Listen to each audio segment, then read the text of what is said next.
దేవుని పరిశుద్ధ నామానికి మహిమ కలుగునుగాక. కూడి వచ్చిన మీ అందరికీ ప్రభు పేరట శుభాభివందనాలండి. ఈరోజు చాలా విషయాలు మీతో ప్రభు పేరట పంచుకోవాల్సిన అవసరతలు ఉన్నాయి. కొంచెం ఆలస్యం కాకుండా ముందుగానే ముగించడానికి ప్రయత్నం చేస్తాను. ఈరోజు మరొక లోయలోకి వెళ్దామా? చదవండి. యెహోషువ గ్రంథం 15వ అధ్యాయం, సేమ్ చాప్టర్, 15వ అధ్యాయం, 8వ వచనం.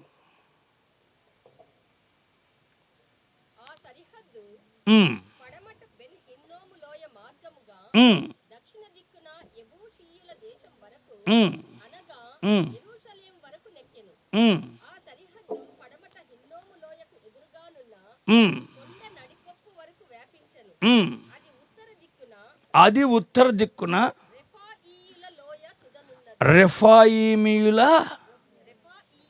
రెఫాయియులన్నా వాళ్ళే. ఓకే, రెఫాయియుల లోయ. ఇప్పుడు ఈరోజు మన లోయ పేరు ఏం పేరండి? రెఫాయిము లోయ. ఒకసారి అందరు నోరార పలుకుతామండి. రెఫాయిం అనండి. బోయబ్బా, సరే, మంచిది. రెఫాయిము లోయ. ప్రియులారా, నేను నిన్నేమనుకున్నానంటే దాదాపుగా 18 లోయల గురించి చెప్పి ఈ 19వ లోయ బెన్ హిన్నోము లోయ విచిత్రమైన సబ్జెక్ట్తో ఉందేమో అనుకున్నా.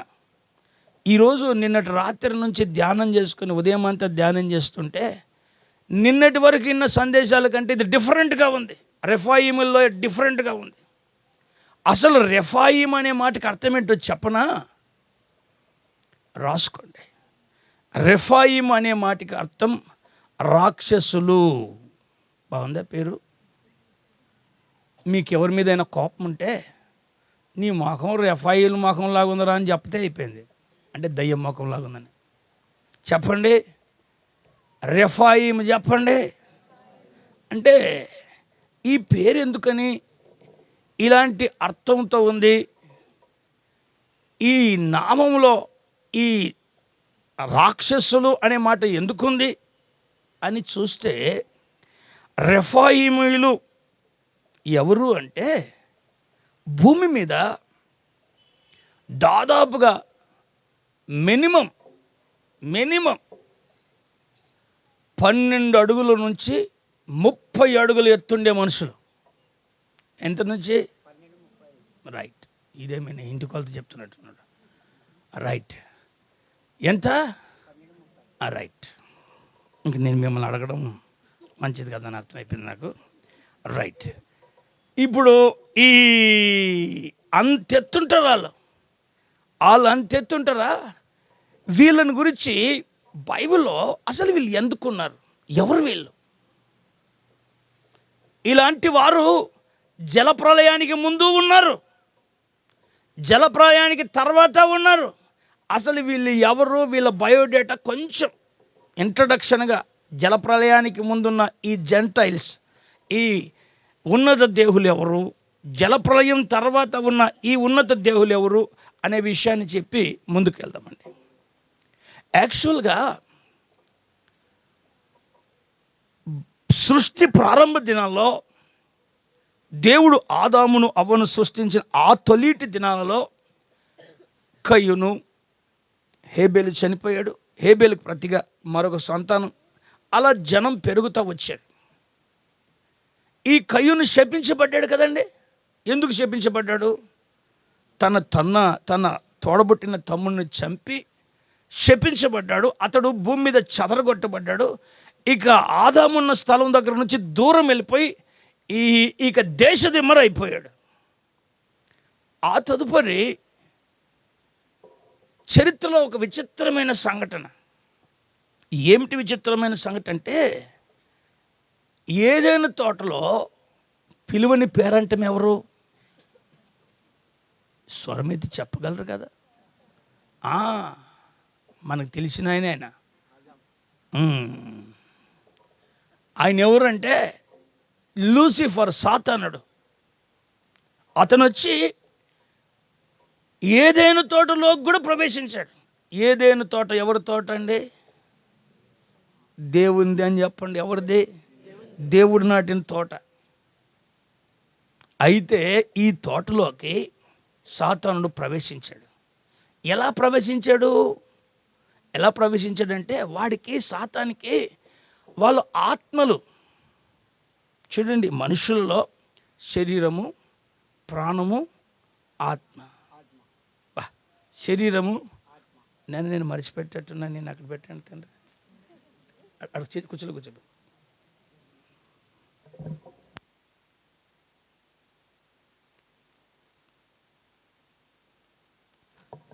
హల్లెలూయా చెప్పండి ఒకసారి.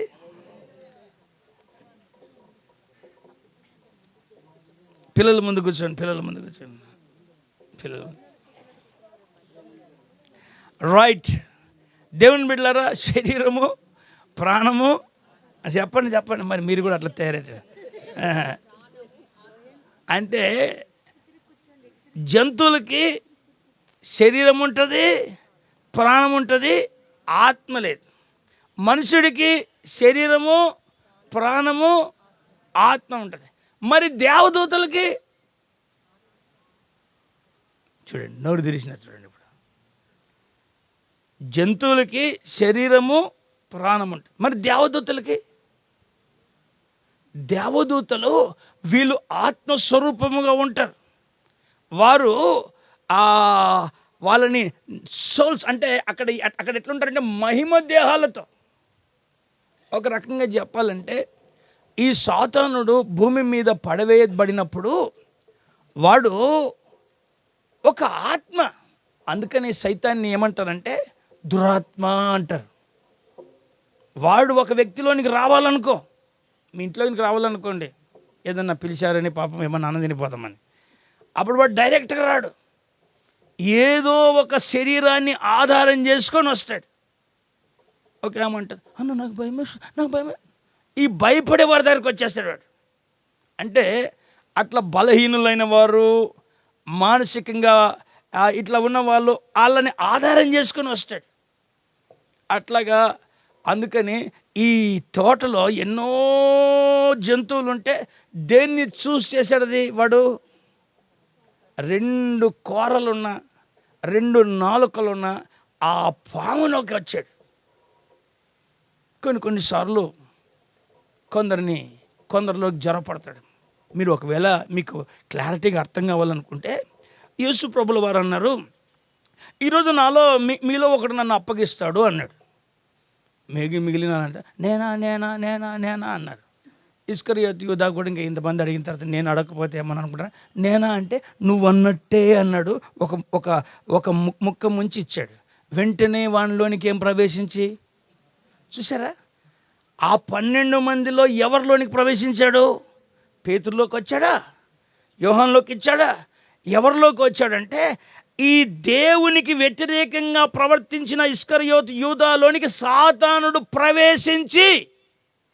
అంటే మీరు అనుకోవచ్చు, అన్న సాతాను నన్ను ప్రేరేపిస్తున్నాడు అన్న, నాలోకి జ్వరపడ్డాడని. అంటే నువ్వు దేవునికి ఇష్టం లేని పని ఏదో చేసుంటావు, అందుకని అతను నీలోనికి వస్తుంటాడు. ప్రియమైన వాళ్ళ వాక్యంలోనికి వస్తే, ఈ ఏదైనా తోటలోనికే వచ్చినాడు. ఈ భూమి మీదకి అటు ఇటు తిరుగుతూ ఉంటాడు. యోబు గ్రంథంలో రాశాడు, నువ్వు ఎక్కడి నుంచి వచ్చావంటే భూమి మీద అటు ఇటు తిరుగుతున్నాను అంటాడు. అయితే వాక్య భాగంలోనికి వస్తే ఈ సాతానుడు పడిపోయిన వెంటనే వీడు అనుచరులు కూడా పడ్డారు. తెలుసా మీకు? తెలీదా? అంటే సాతాను ఇప్పుడు దేవుని సైన్యం ఎలాగైతే ఉన్నారో సాతాను కూడా అనుచరులు కూడా కొందరు ఉన్నారు. వాళ్ళు ఏం చేశారంటే, చదవండి ఆదికాండము 6వ అధ్యాయము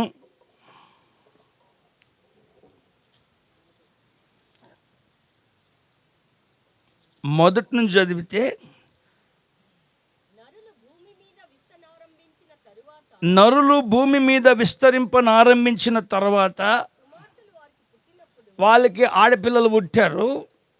చదవమ్మా.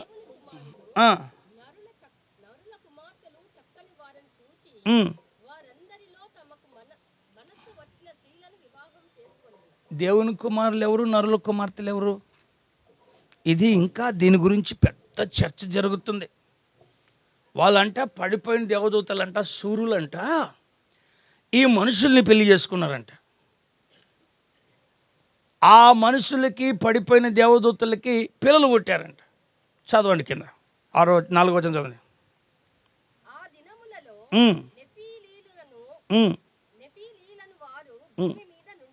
ఆ దినములలో వాళ్ళకు పుట్టిన సంతానంలో నెఫీలీయులు అని వాళ్ళు కొందరు ఉంటారంట. నెఫీలీయులు అంటే ఎంత ఉంటారు వాళ్ళు చూడండి. ఆ దినములలో అమ్మ ఏం లేదు, రికార్డింగ్ చేస్తున్నాం కదా, మీరు చదువుతున్నది రికార్డింగ్లోకి అవ్వట్లేదు. ఒకవేళ మైక్లో చదివినా మంచిదే, లేకపోతే ఇక్కడ నువ్వన్నా చదువు, లేకపోతే వాళ్ళకి బ్లాంక్ వస్తుంది, ఏం రిఫరెన్స్ చదువుతున్నారు అర్థం కావట్లేదని చెప్తాను. పాపం ప్రతిరోజు ఆ వాక్యాన్ని వింటున్నారు కొందరు. అక్కడి నుంచి పాపం మీరు చదువుతున్న మీ ఆసక్తి ఎక్కువే, కానీ వినపట్లేదు దీంట్లో. హల్లెలూయా చెప్పండి, చదువమ్మా. ఆ దినములలో నెఫీలులను వారు భూమి మీద నుండిరి, తరువాతను ఉండిరి. దేవుని కుమారులు నరుల కుమార్తెలు అనే దగ్గర ఒక పుట్నోట్లో ఆ 3 నంబర్ ఇచ్చి పుట్నోట్లో ఏముంది? బలాత్కారులు. అంటే జ్వరపడిన వీళ్ళు బలాత్కారులు ఉండ్రి. వీళ్ళు ఏం చేశారంటే వీళ్ళకి పుట్టిన పిల్లలే ఆ భయంకరమైనటువంటి ఆజాన అంత ఉన్నత దేహులు, జెంటైల్స్, ఆ పెద్ద. అందుకని మోషే కనాను దేశానికి వెళ్ళి చూసిరమ్మని 12 మందిని పంపించారా లేదా? వేగుల వారిని పంపించినప్పుడు వీళ్ళు లోయలోకి వెళ్ళారా లేదా? వెళ్ళారు. వెళ్ళిన తర్వాత అక్కడ వారు ఎవరిని చూశారు? అనాకీయులని, నెఫీలీలు సంబంధికుల్ని చూసి వెంటనే గుండెలు జారినంత పడింది. బాబాయ్, వాళ్ళేమో అంత ఎత్తున్నారు, మేము వాళ్ళ దృష్టికి ఎంతున్నాం? మిడత అంటే ఇంత, వాళ్ళు ఎంతున్నారు? వాళ్ళు అంత ఎత్తున్నారు, మేము ఇంతున్నాం బాబు అని భయపడ్డారు. అంటే ఒక రకంగా చెప్పాలంటే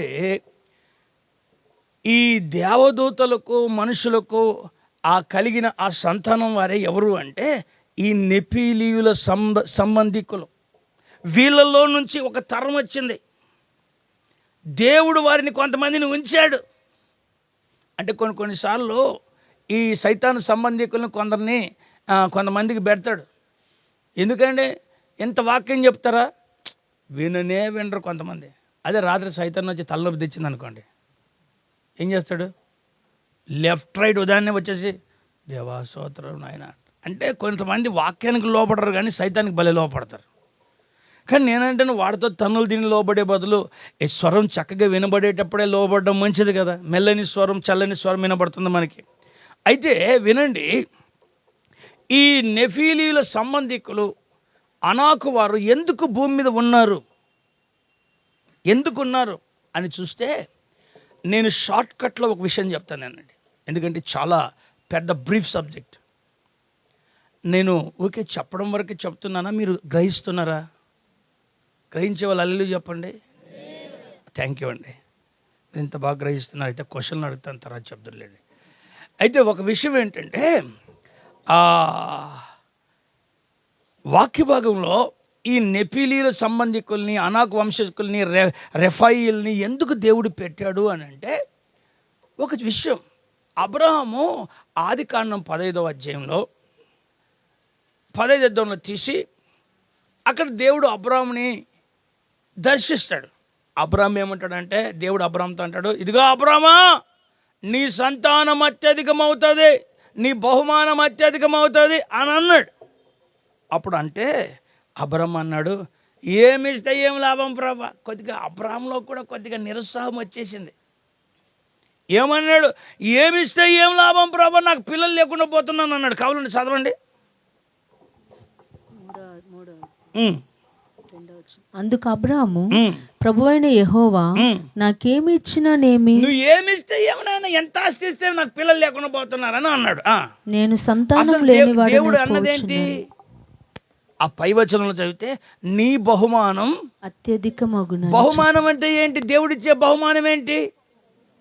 గర్భఫలం దేవుడిచ్చు బహుమానం. కానీ దేవుడు గర్భఫలాన్ని ఇస్తానంటే ఈయన అంటాడు, ఏమి ఇస్తే ఏమి లా ప్రభా, నాకు పిల్లలు లేరు అంటున్నాడు. అంటే ఎట్లుంటుందంటే దేవుని యొక్క మాటని అపార్థం చేసుకుంటాడు. కొన్నిసార్లు దేవుడు నీ దగ్గర నుంచి కొన్నిట్లు లాగేస్తాడు. లాగేస్తే దేవుడు కన్నులు లేవు, చేతులు లేవు, కాళ్ళు లేవు అనుకోకు. కొన్నిటిని తీసేస్తేనే కొన్నిటిని నువ్వు సంపాదించుకోగలుగుతావు. అవునా కాదా? కొన్నిటిని నీకు దూరం చేస్తేనే నిజమైన ప్రేమ ఏంటో తెలుసుకోగలుగుతావు.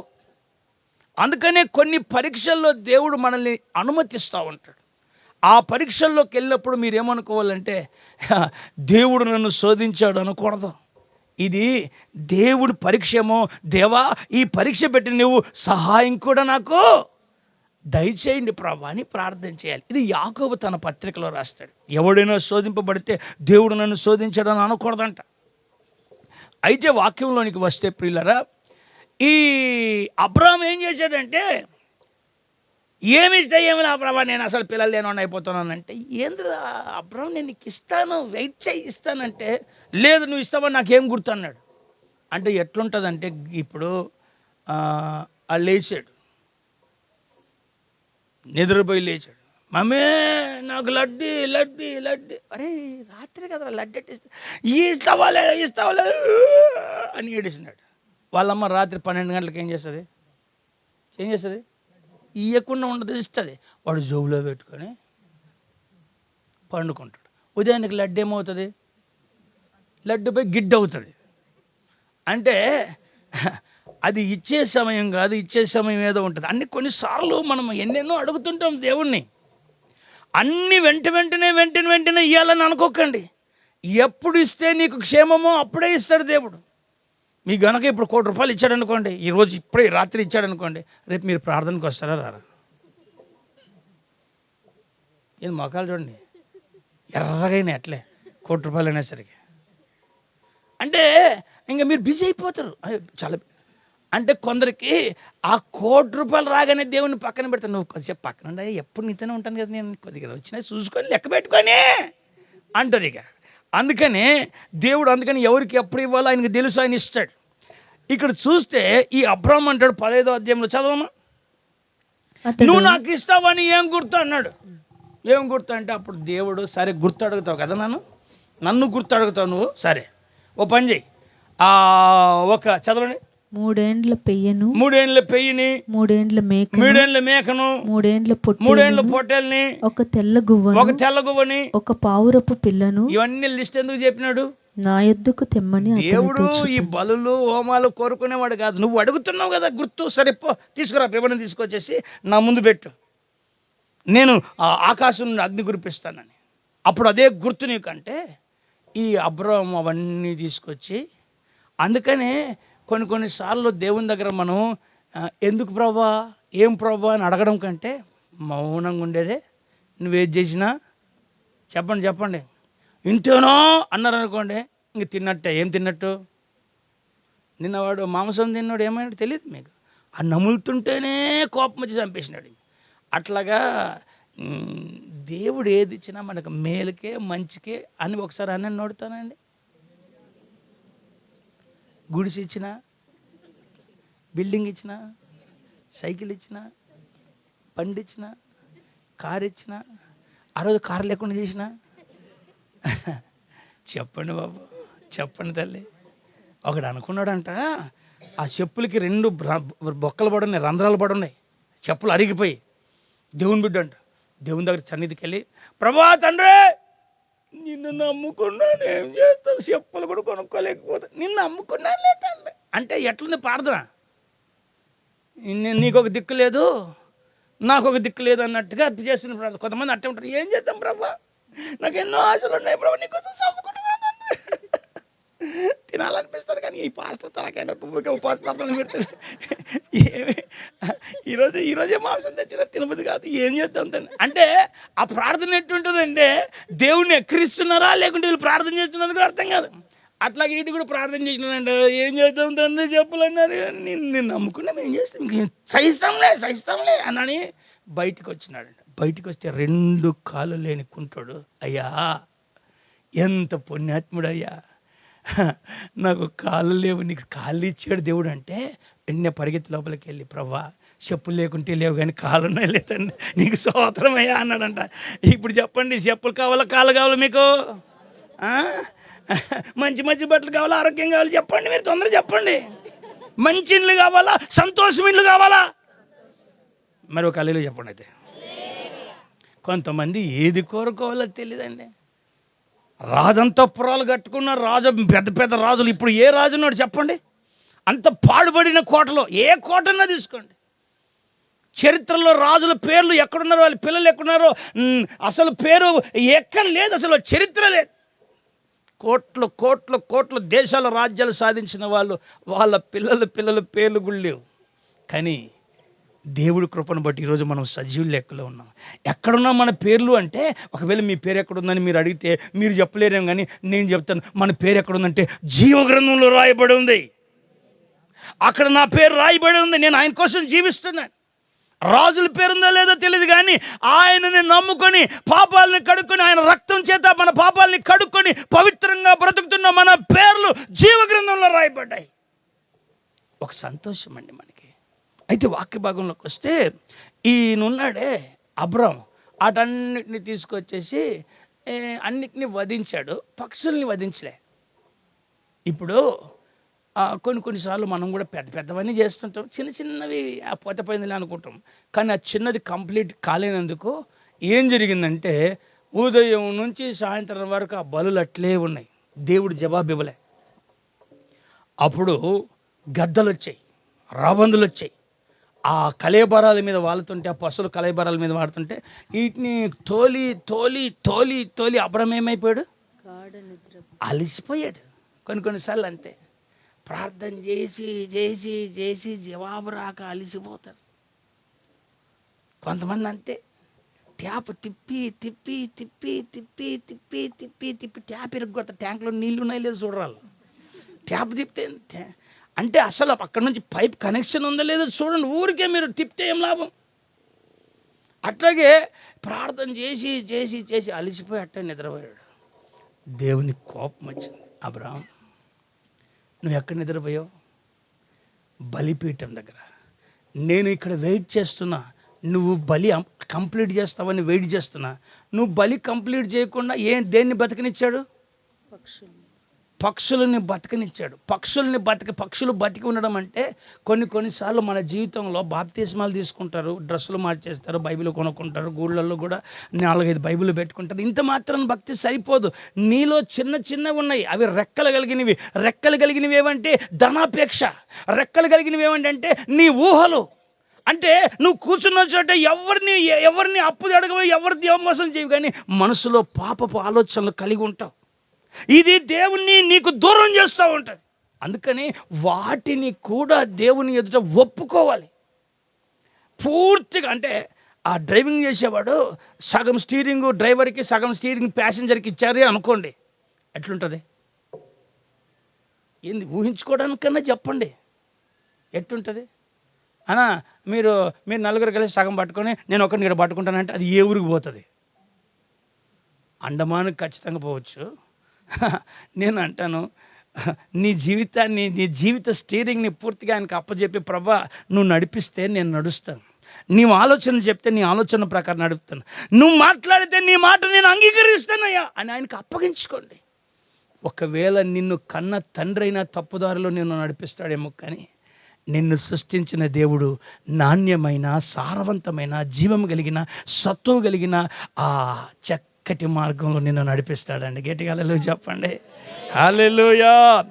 అయితే ఈయన ఏం చేశాడంటే, బలి కంప్లీట్ చేయలేదు, దేవుడు వెయిట్ చేస్తాడు. దేవుడు నిలబడిన చోట నిద్రపోతాడు. ఇంకేమనండి, ఒక పెద్ద ఆఫీసర్ ముందు చిన్న అటెండర్ నిద్రపోతే ఎట్లుంటుంది?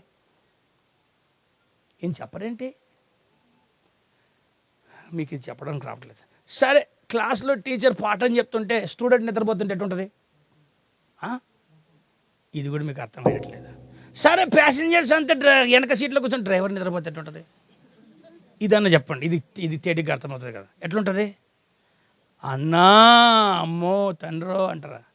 ఇప్పుడు దేవుడు చూస్తూ ఉంటే అబ్రాహాం నిద్రపోతున్నాడు. దేవునికి కోపం వచ్చింది. చదవని తర్వాత పొద్దుగుంకపోయినప్పుడు అబ్రామునకు గాఢ నిద్ర పట్టెను. భయంకరమైన కటిక చీకటి అతన్ని కమ్మగా ఆయన నీ సంతతి వారు తమది కాని పరదేశమందు నివసించి ఆ దేశపు వారికి దాసులుగా నుందురు. ఇప్పుడు చెప్పాడు, ఇక అసలు పుట్టలేదు పిల్లలు. చూడండి, నిన్నటి రోజున ఒక ప్రవచనం ఏమిటి, దావీదు వంశంలో యోషేయ అని ఒకడు పుడతాడు, దావీదుకు చిగురు అనేవాడు ఒకడు పుడతాడు.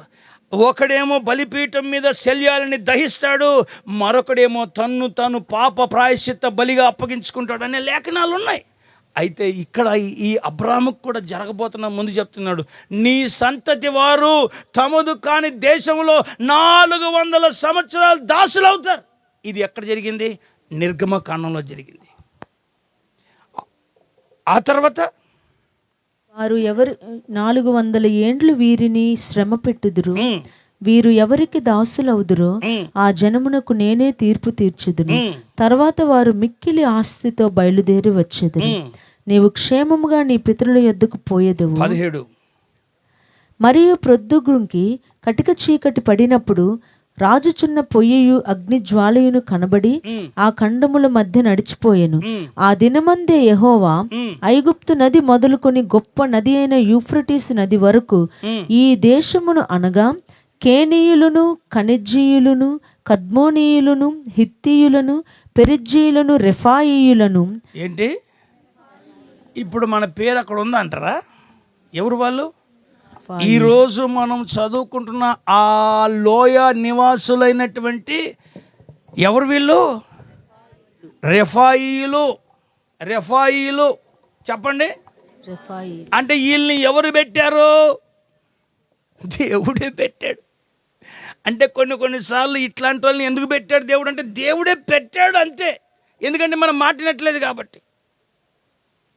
ప్రియులారా, వాక్య భాగంలో చూస్తే ఈ రెఫాయీల సంతతి, ఈ నెఫీలీల సంతతి, ఈ అనాకీల సంతతి, ఈ సంతతి ఎక్కడుంది అంటే ఇదిగో భూమి మీద ఆ దినాలలో ఉంది. వాళ్ళు ఆ అబ్రహాము చేసిన ఆ చిన్న పొరపాటు కారణంగా వాళ్ళు ఉన్నారు. అందుకని జలప్రలయం వచ్చిన తర్వాత కూడా వాళ్ళు ఉన్నారండి, జెంటైల్స్ ఉన్నారు. వాళ్ళల్లో ఉన్న వాళ్ళ గురించి ఈరోజు మనం ధ్యానం చేస్తున్నాం. వాళ్ళ పేరేం పేరండి? రెఫాయీమీలు. ప్రియులారా, ఈ రెఫాయీల సంతతి గురించి చూస్తే మళ్ళీ ఒకసారి మిమ్మల్ని మీరు గుర్తుపెట్టుకున్న లేదో నాకు డౌట్ వస్తుంది. మీరు అటు ఇటు తొంగి చూస్తున్నారు కాబట్టి. రెఫాయిల్ అంటే అర్థం ఏంటి? ఎవరు వాళ్ళు? ఉన్నత దేహులు. అసలు వీళ్ళని గురించి బైబిల్లో వీళ్ళ చరిత్ర, ఈ లోయకి వాళ్ళ పేరు ఎందుకు పెట్టారంటే వాళ్ళు ఆ లోయలో నివాసం చేస్తూ ఉండేవారు. వీళ్ళు ఎవరికి సపోర్ట్ చేసేవాళ్ళో తెలుసా? ఫిలిస్తీన్లకు. ఎవరికి అంటే నిజంగా చెప్పాలంటే ఫిలిస్తీన్ ఇజ్రాయెల్కి ఏమవుతారు? చెప్పండి తల్లి. మీ అత్త మీకు ఏమవుతుంది? మీ కోడలు మీకు ఏమవుతుంది అంటే కరెక్ట్ చెప్పేటట్టున్నారు మీరు. చెప్పండి. ఫిలిస్తీన్ ఇజ్రాయెల్కి ఏమవుతారు? శత్రువులు. ఈ శత్రువులు అంటే దేవుని బిడ్డలకు శత్రువులైన వాళ్ళతో ఈ రెఫాయీలు ఉన్నారు. ఆ రెఫాయీలు సంగతి ఒకసారి వాళ్ళ బయోడేటా చూద్దామా? చదవండి, మీరు బాగా చూసేటట్టున్నారు. ద్వితీయోపదేశకాండం 3వ అధ్యాయం 11వ వచనం చదవండి. రెఫాయీలలో బాషాను రాజైన ఓగు మాత్రము మిగిలెను. అతని మంచము ఇనుప మంచము. మీకు బయోడేటా చెప్పడానికి, అతని మంచము ఇనుప మంచము. అది అమ్మోనీయుల రబ్బాలోనున్నది కదా. దాని పొడుగు మనుష్యుని మూరతో 9 మూరలు. అంటే ఎంత? 9 అంటే మూర వచ్చి 1.5 అడుగు. 9 అంటే 9 1.5 ఎంత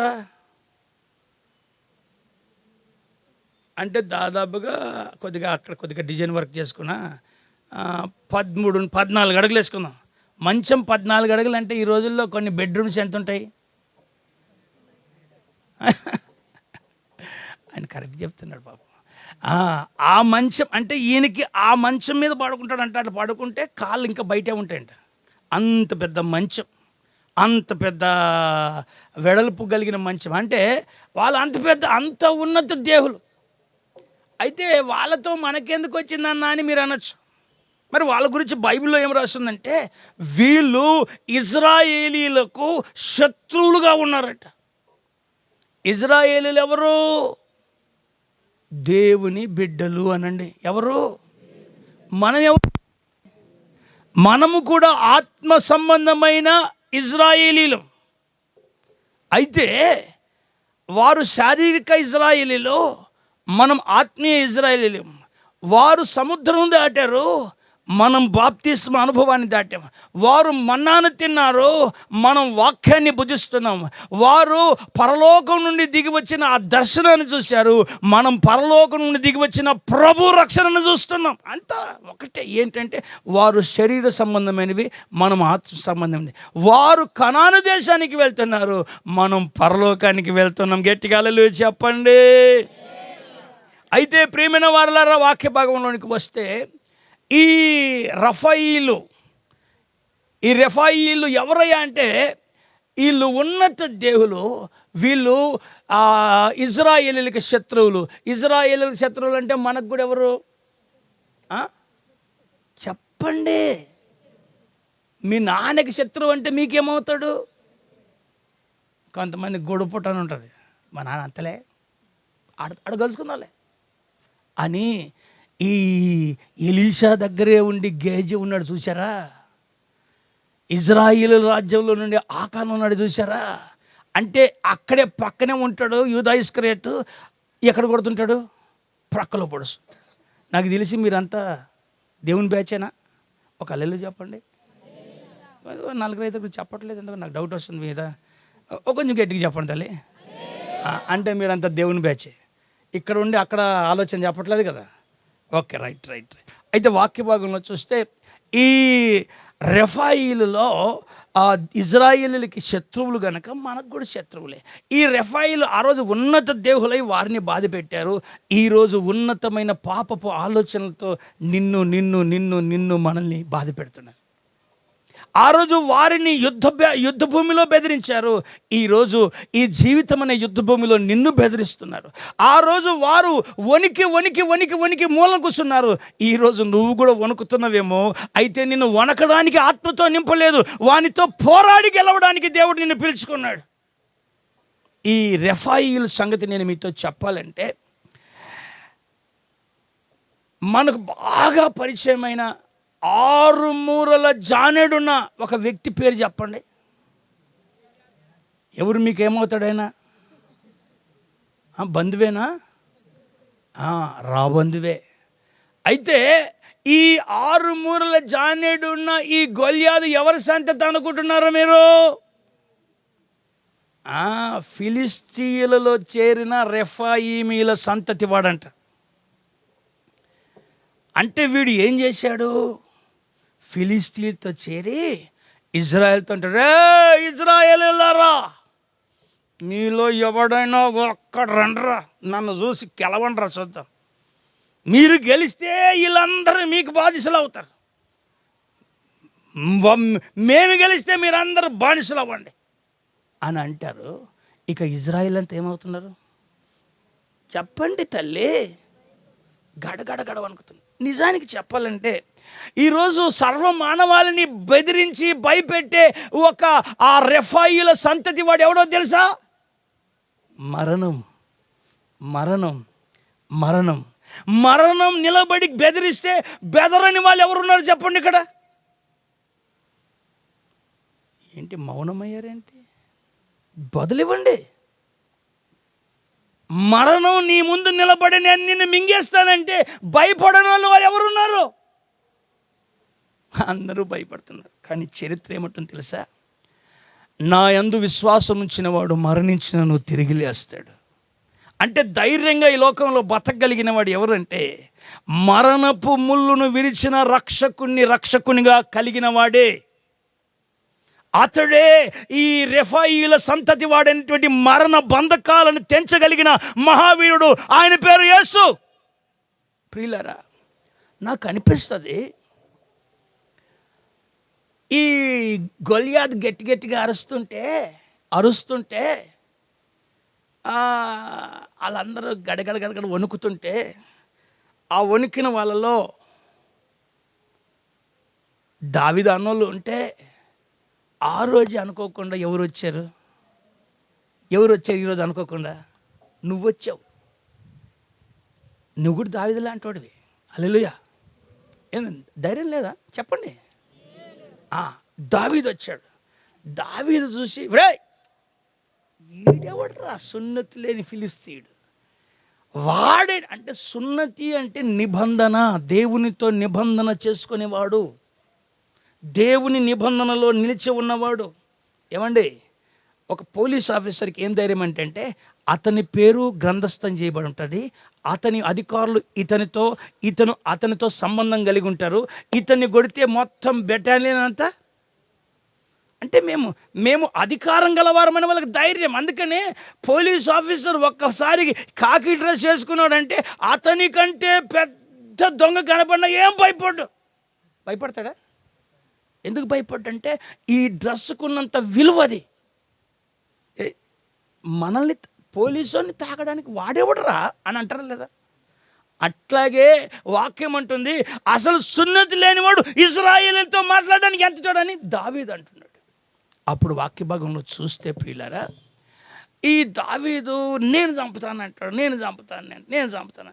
ఇప్పుడు ఈ విషయాన్ని నీకు మరలా చెప్పను నేను, ఎందుకంటే ఈరోజు కొంచెం లేట్ అయ్యేటట్టుందని. అయితే వాక్యంలో చూస్తే దావీదు గొల్యాదుని చంపడానికి సౌలు తెచ్చి డ్రెస్ చేసుకోమన్నాడు. బాబాయ్ నాకు వాడకలేదు, ఈ బరువు నేను మొయ్యలేదు. మరి ఏం తీసుకొస్తావంటే అప్పుడు దావీదు ఏం చేస్తాడంటే ఏలా లోయలోకి వెళ్ళి చెప్పాలి. దీన్నే కాదు, తర్వాత సంగతి చెప్పండి. ఏలా లోయలోకి వెళ్ళి మీకు ఎట్టి చెప్తే అర్థం కాదు. రాజుగారికి 7 కొడుకులు ఉండేవాళ్ళు, 7 కొడుకులు ఉండేవాళ్ళు, 8కి వెళ్ళి అది చెప్తారు మీరు టక్కమని. ఇది చెప్పండి అంటే అది కథ, ఇది నిజం. చెప్పండి, ఏలా లోయలోకి వెళ్ళి ఎన్ని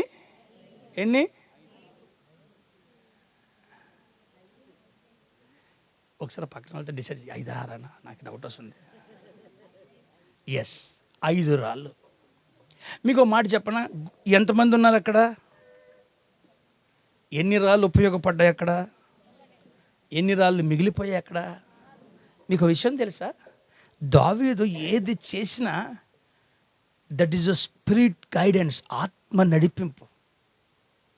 దావీదు వడుసలు పట్టుకున్నా, రాయి పట్టుకున్నా, ఎలాలోకి వెళ్ళినా, ఇంకో చోటుకి వెళ్ళినా అదంతా ఆత్మ నడిపింపు చేత నడిపింపబడుతున్న అనుభవాలు.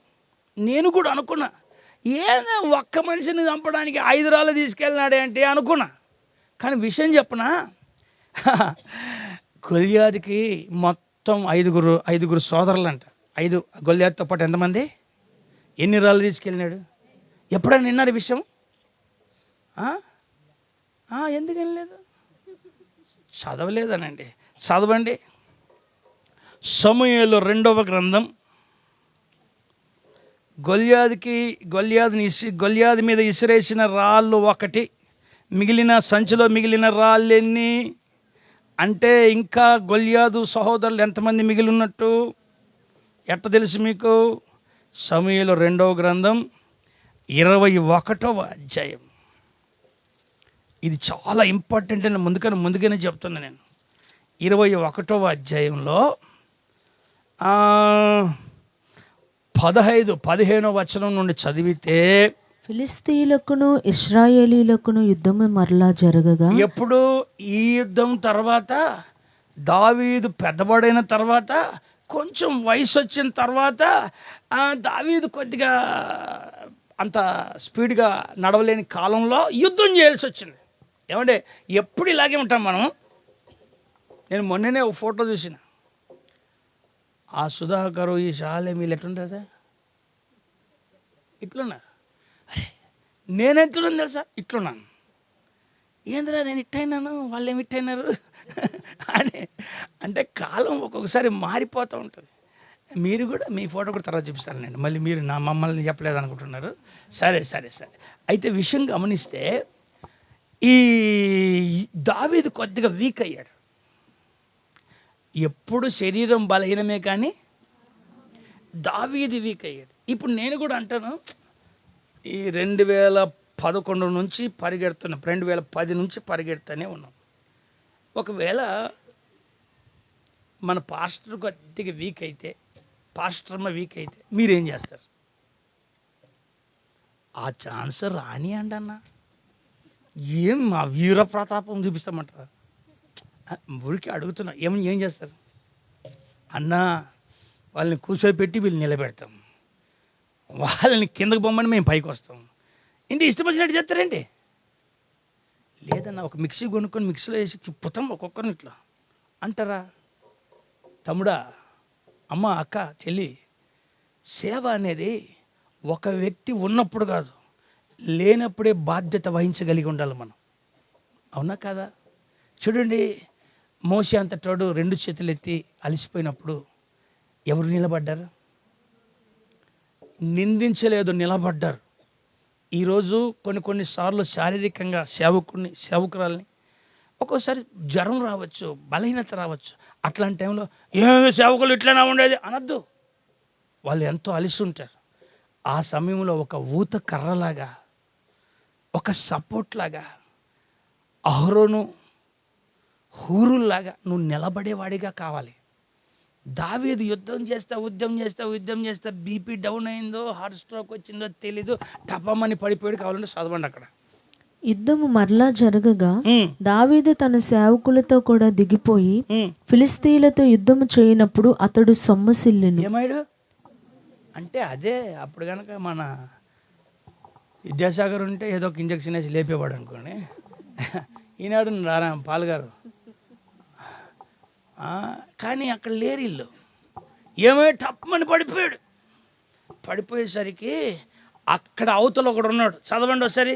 అప్పుడు రెఫాయిల సంతతి వాడగు ఇష్బీ బెనోబా. ఏ పేరు చెప్పండి తల్లి, ఇంకోసారి చెప్పండి. ఈడి పేరు మీరు పెద్దగా గుర్తు పెట్టకపోయినా పర్లేదు. ఆ గొల్యాదు, ఈడు ఎవరు అనుకున్నారు? గొల్యాదు ఒక బ్రదర్స్ అంటే వీళ్ళంతా. అరే అన్న నిజమా? నిజం, రాసింది కావాలని తర్వాత చూడండి మీరు. ఈ రెఫాయిల సంతతి వాడు అనేటువంటి ఇష్బీ బెనోబా అను ఒక్కడు ఉండెను. లేచి అతడు ధరించిన ఖడ్గము క్రొత్తది. ఏంటి వాడు ఎంతసేపు కొత్తదిరా, కొత్త కత్తిరా అంటే వీడు ఎట్లంటే కత్తి చూపిస్తాడు, బెదిరిస్తాడు. రమ్మంటవా. ఒకసారి ఒక సంఘటన జరిగిందంట. ఒక అడవిలో ఎట్లా వెళ్తున్నారంట, అందరూ వెళ్తుంటే ఒకడు ఒక మొండి కత్తి తీసుకొని మీసాలు ఇంత లావు పెట్టుకొని రాయి మీద కూర్చొని 2 కాళ్ళు ఆ ఇసుక కప్పేసుకొని ఇక మీసాలు ఎంత పెట్టుకొని దారిపోయి డబ్బులు ఇటు పెట్టండి, వస్తా అంటే వస్తాననేసరికి వీళ్ళు భయపడి అన్నీ పెడుతున్నారంట. అంతలోనే ఆడ పాస్టర్ వచ్చినాడంట. ఆయన దగ్గర ఏముంటాయండి? ఒక తెల్ల బట్టలు ఒకటి తెల్లగా ఉంటాయి, కానీ ఆ లోపల ఏమున్నది లేదు డౌట్. నేను ఒకసారి అటు ఎతుకుతున్నాను. ఆయన అంటాడు లేవన్నాను. సర్లే తర్వాత ఇద్దరు అని ఇంక ఇచ్చి పంపిస్తున్నాడు. తర్వాత పోయి ఇచ్చి వచ్చిన. హల్లెలూయా. కొన్నిసార్లు మమ్మల్ని చూసి మీరు మోసపోకండి, బాగా తెల్ల బట్టలు బ్రహ్మాండంగా ఉంటాయి అనుకున్నారు. అంతా అదనమాట. మేము చూపునకు మిమ్మల్ని ధనవంతులుగా చేసేవాళ్ళం, కానీ ఒక్కొక్కసారి మా దగ్గర ఏముండదు తండ్రి. ఏంది చెప్పలేము, ఎవరు ఊరుకున్నా మాకు తెలుసులే అంటారా? మంచిది, మీరు అన్నట్టుగానే కలుగునుగాక, సమృద్ధి కలుగునుగాక. అయితే విషయంలో చూస్తే ఆడ పాస్టర్ వెళ్తుంటే పాస్టర్ అన్నాడా, ఇస్తావా రమ్మంటావు అంటే నా దగ్గర ఏమి లేవని చెప్పినా ఏంటి పనికి మాట్లాడు అన్నాడు. సరే రా అన్నాడంట. సరే అని అడుగుతాడంట. అరే ఇంతసేపు మీసాలు పెట్టుకున్నావు, ఇంతోటి ఎందుకు అడుగుతున్నావురా అంటే నా కాళ్ళు లేవని నీకు తెలుసు కదా అన్నాడంట. అంటే మనోడికి ఏం లేవు, ఏముంది? ముందు కత్తి పెట్టుకొని అందరిని బెదిరిస్తున్నాడు. వాడికి అసలేం లేవు. ఇప్పుడు మీకు ఒక మాట చెప్పునా, సాతాను గాడికి కూడా కూరలు లేవు, కానీ ఒట్టి తలకాయతో బుసబుసు కొడుతుంటాడు. వాడు కాటేసిన వాడి మరణపు ముళ్ళునే చెప్పండి సిలువలో యేసయ్య ఇరగ్గొట్టేశాడు, మరణపు ముళ్ళుని విరిచేశాడు, ఆయన సజీవుడే లేచాడు. అందుకని ఆయన అంటాడు, ఇదిగో నా యందు విశ్వాసం ఇచ్చిన వాడు మరణించిన తిరిగి లేస్తాడు. హల్లెలూయా. అంటే ఈ విషయం, ఈ మరణం మిమ్మల్ని ఏమి చేయదు. కోమలు కొద్దిసేపు నిద్రపోతారు, తర్వాత లేస్తారు. మీరు అంతే లేచేస్తారు, నేను లేపుతాను కదా. పేషెంట్కి మరో పేషెంట్ చూస్తే భయం, కానీ డాక్టర్కి ఏం భయం అండి, నేను చూసుకుంటాను లేవా కాలు నేను అతికిస్తాను అంటాడు ఆయన. ఆ మరణానికి డాక్టర్ ఎవరు? ఏంది ఇట్లా ఉన్నారు మీరు? అయితే విషయం ఏంటంటే ఆయన పేరు ఏం పేరు, వాడి పేరు ఏం పేరు రాసుకోండి మీరు. ఆ తర్వాత చదవండి, కింద చదవండి. ఆడ ఆ మాట చెబితే వాని ఈటె 300 తులముల ఎత్తు ఇత్తడి గలది, నేను దావీదును చంపేదనని అతడు చెప్పి ఉండెను. సెరూయా కుమారుడైన అబీషై. అప్పుడు దావీదు దగ్గర ఒక వీరుడు ఉన్నాడు, అతని పేరు ఏం పేరు తెలుసా? అబీషై. అప్పటి వరకు చిన్నోడే, కానీ లేచాడు. అంటే ఇతనికి ఏం ధైర్యం అంటే, దావీదు గొల్యాదుతో పోరాడంగా, దావీదు బిడ్డలు మేము, దావీదు సైన్యంలో ఉన్న వాళ్ళు మేమెందుకు పోరాడం చెప్పండి. మన యేసయ్య కూడా అదే అంటున్నాడు, నేను ఎలాగూ జయించానో నా యందు విశ్వాసం ఉంచిన వారు జయిస్తారు.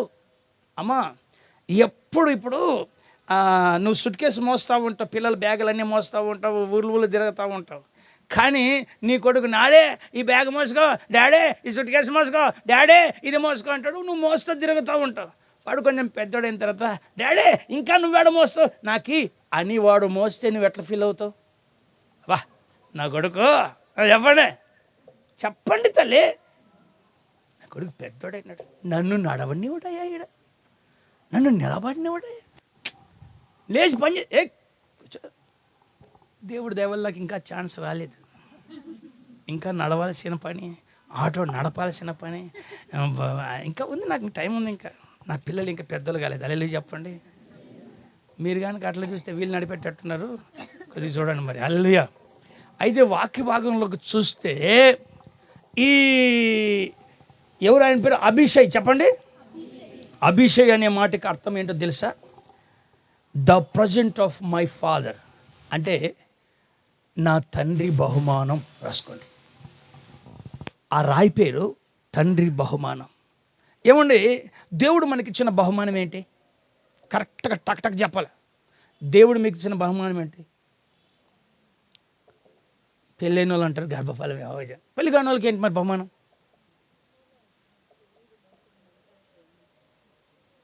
ఎఫెసీ పత్రిక 2వ అధ్యాయం 8వ వచనం.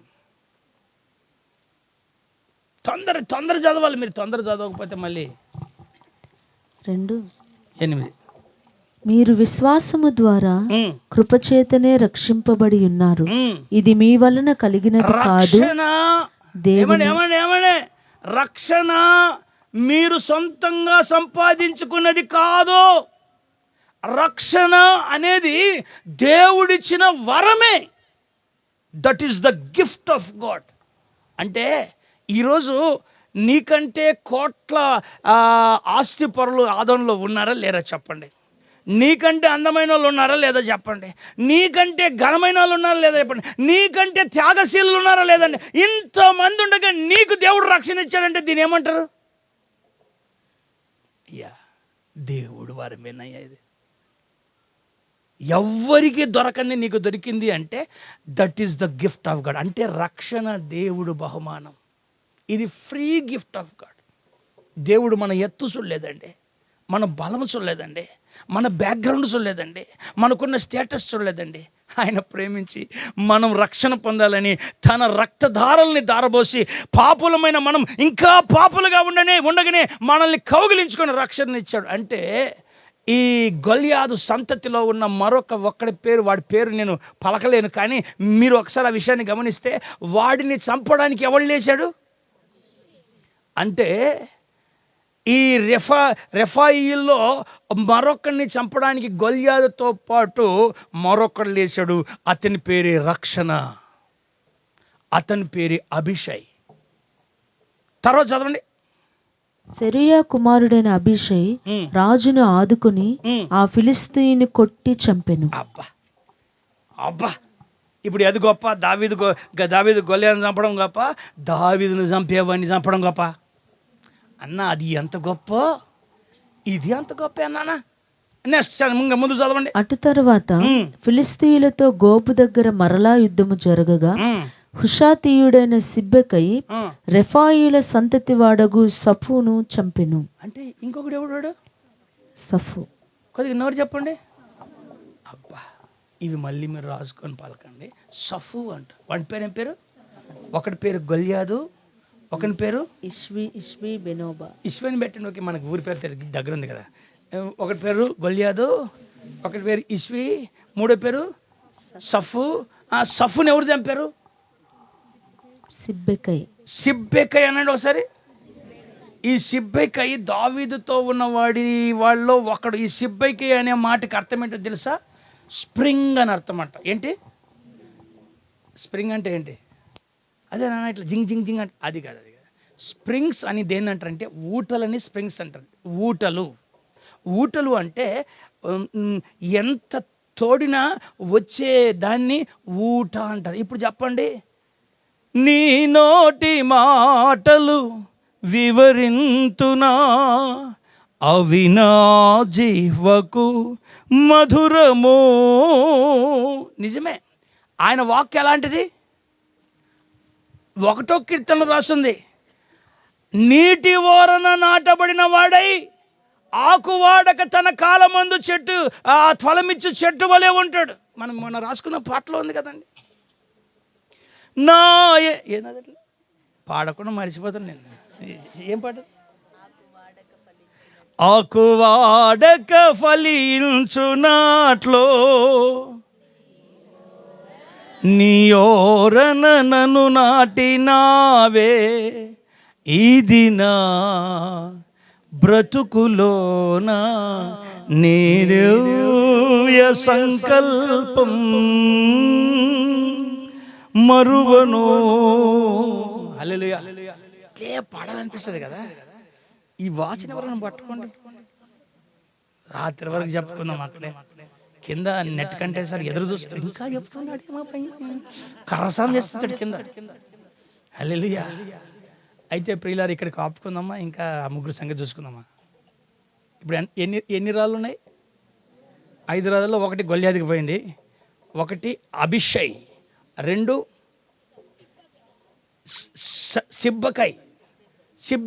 సిబ్బెకై అంటే అర్థం ఏంటి? అభిషై అంటే అర్థం ఏంటి? రక్షణ. సిబ్బెకై అంటే ఊట, అంటే వాక్యపు ఊట అని అర్థం. నెక్స్ట్ చదవండి. తరువాత గోబు దగ్గర ఫిలిష్తీయులతో ఇంకొకసారి యుద్ధము జరగగా అక్కడ బెత్లెహేమీయుడైన యెహరెయోరెగీము కుమారుడగు ఎల్హానా అనండి. అమ్మా, ఏం పేర్లు తల్లి ఇవన్నీ చెప్పండి. ఇవన్నీ మీరు రాసుకోండి, రేపు అడిగితే చూసి చెప్పండి. సరే చెప్పండి. ఏం పేరు? ఎల్హానాను గిత్తీయుడైన గొల్యాతు సహోదరుని చంపెను. చూడు, మళ్ళీ పేరు మీకు మరి మీరు అడ్రస్ సరిగ్గా తెలియదని. గొల్యాదు సహోదరుడు ఒకడు ఉన్నాడు, వాని పేరు ఏం పేరు? గిత్తీయుడైన గొల్యాతు సహోదరుని చంపెను. వాని ఈటి కర్ర నేతగాని దోణి అంత గొప్పది. పడవ నడపడానికి నడుపుతుంటారే, అంత పెద్దగుంటుంది అది. ఒకవేళ వాడు ఆ ఈట పట్టుకోవాలంటే ఇంక మనము అదేది కరెంటు స్తంభాలకి అది ఉంటుంది కదా, ఇట్లా వస్తుంటుంది పైకి లైట్లు పెట్టేకి, అట్లా ఎక్కి పెట్టాలి ఇక మన పైన, అంత ఎత్తు. అయితే వాక్యం గమనించండి ప్రియులారా, ఈ గొల్యాతు సహోదరుడైనటువంటి ఇతన్ని 3వ వ్యక్తి ఎవరు చంపారంటే ఎల్హానా అంటే అర్థం ఏంటో తెలుసా? ఎల్హానా అంటే మెర్సీ ఆఫ్ గాడ్, కృప అని అర్థం. ఏంటి? నేను చూడండి, ఒక్కొక్కటి ఎంత ధ్యానం చేస్తుంటే ఈ విషయాలు మీకు చెప్తున్నాను. ఒకటి గొల్యాదు, 2వది గొల్యాదుని చంపిన ఆయన పేరు దావీదు, ఇంకో గొల్యాదు సోదరుని చంపిన ఆయన పేరు ఏం పేరు? అభిషయ్ అనగా రక్షణ.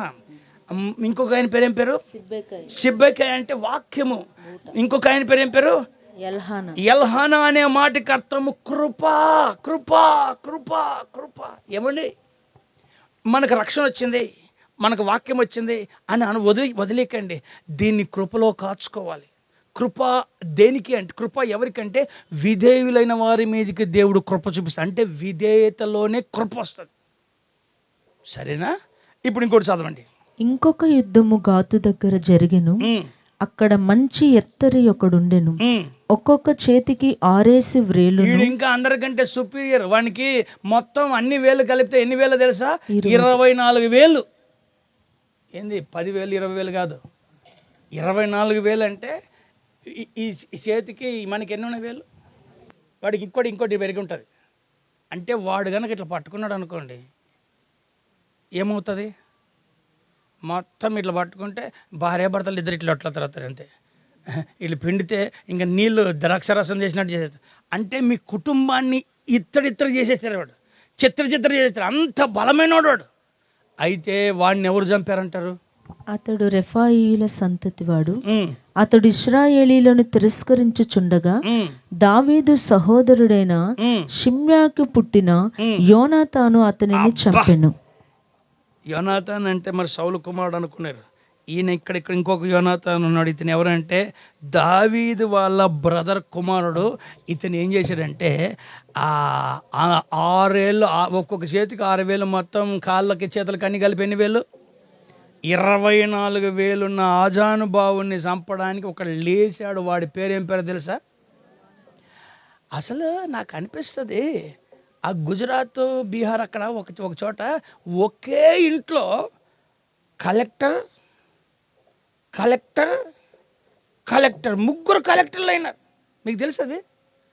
వాళ్ళని అడుగుతారు, అరే నాయనా మీ ముగ్గురు, 2 అక్కలు 1 తమ్ముడు, ముగ్గురు కలెక్టర్లు ఎట్లయినారంటే, ఏం లేదన్నా మా అన్న చదువుతుంటే నేను కూడా చదవాలనుకున్నాను అంటాడంటే వీడు. మా చెల్లెలు చదువుకుంటే నేను కూడా చదవాలనుకుంటున్నాను అన్నాడంట. అట్లా ఒకరు ప్రోత్సహించుకొని ఏమయ్యారు? ఇప్పుడు మీరు ఎట్లున్నారు?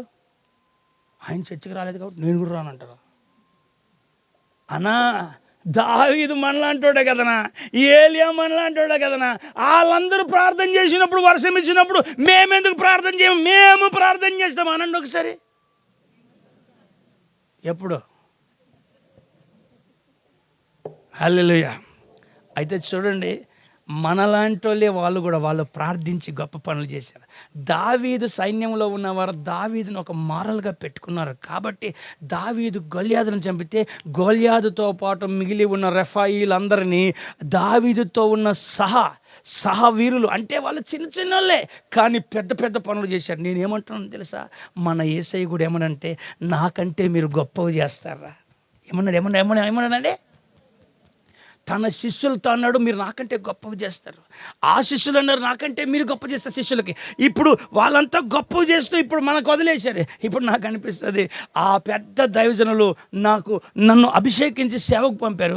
ఇప్పుడు నేనంటున్నాను, మీరు కూడా దేవుని పనిలో ఒక పనిముట్లాగా మారాలి. దావీదు గొల్యాదును చంపితే మిగిలిన వాళ్ళని చంపేంత వీరులయ్యారు. ప్రియులారా, ఈ యోనాతాను అనే మాటకు అర్థం ఏంటో తెలుసా? దేవుడిచ్చింది. చెప్పండి, గివెన్ బై గాడ్. దేవుడిచ్చింది అంటే దేవుడు ఏమిచ్చాడండి? మనకి ఏమిచ్చాడండి? ఏమిచ్చాడు చెప్పండి? ఆయన ఇవ్వబోతుంది ఒకటి ఉంది అక్కడ. ఏదది? నేనుండే స్థలంలో రండి, నేను ఇస్తాను. అది ఎవ్వరు ఇవ్వలేరండి. మన తాత కాదు కదా, తాత ముత్తాత కూడా ఇవ్వలేడు. అది ఇవ్వగలిగింది ఎవరంటే తండ్రి ఒకడే. ఆ గొప్ప రాజ్యం, దేవుడిచ్చిన రాజ్యం. నిజమే. మనము ఈరోజు నేను 5 విషయాలు చెప్పాను. 5 రెఫాయిల సంతతి వారిలో 5 గురించి చెప్పాను. ఒకరిని ఎవరు చంపారు? ఇది అందరికీ తెలుసు. మరొకరిని ఎవరు చంపారు? అభిషయ్. చూసి చెప్పండి. అభిషయ్, హిబ్బెకై, ఎల్హానాను, యోనాతాన్. ఇప్పుడు దావీదు అంటే ప్రియుడు, దేవునికి ప్రియంగా జీవించే జీవితం. ఇంకోటి అభిషయ్ అంటే రక్షణ. ఇంకొకటి షిబ్బకై అంటే వాక్యపు ఊట. 4 ఎల్హనాను అంటే దేవుని కృప. 5వది యోనాతాన్ అంటే దేవుడిచ్చే బహుమానం, దేవుడిచ్చే రాజ్యం. హల్లెలూయా. ఏమండి, ఈ రెఫాయిల లోయ గురించి మీకు అర్థమైపోయింది కదా. అయితే మనకు మళ్ళీ చెప్తున్నాం. ఇప్పుడు మొత్తము గొల్లియాదు సహోదరులు ఎంత? కానీ మీకు ఇంకో విషయం చెప్పడం మర్చిపోయింది. ఇంకొకడు ఉన్నాడు అన్న. ఎప్పుడు చెప్తారంట? ఇప్పుడే చెప్తాను నేను, గంట సేపు కాదు, 1 నిమిషంలోనే. ఇంకొకడు ఎవడంటే వాని పేరు మరణదూత. మరణం. దాంతో ఎలా పోరాడాలన్నా? దాంతో పోరాడేవాడి పేరు చెప్పమంటారా? యేసుతో ఉన్న వాళ్ళు పోరాడతారు. ఒకవేళ నువ్వుంటే నీ పేరు కూడా రాయబడుతుంది, నేనుంటే నా పేరు కూడా రాయబడుతుంది. ఆయన జయించిన ప్రకారం ఆయనతో ఉన్న మనము జయిస్తాం. ఈ మాటలు మన ఇంట్లో ప్రభు దీవించును గాక. అందరు తలలు వంచని కళ్ళమని ప్రార్థన.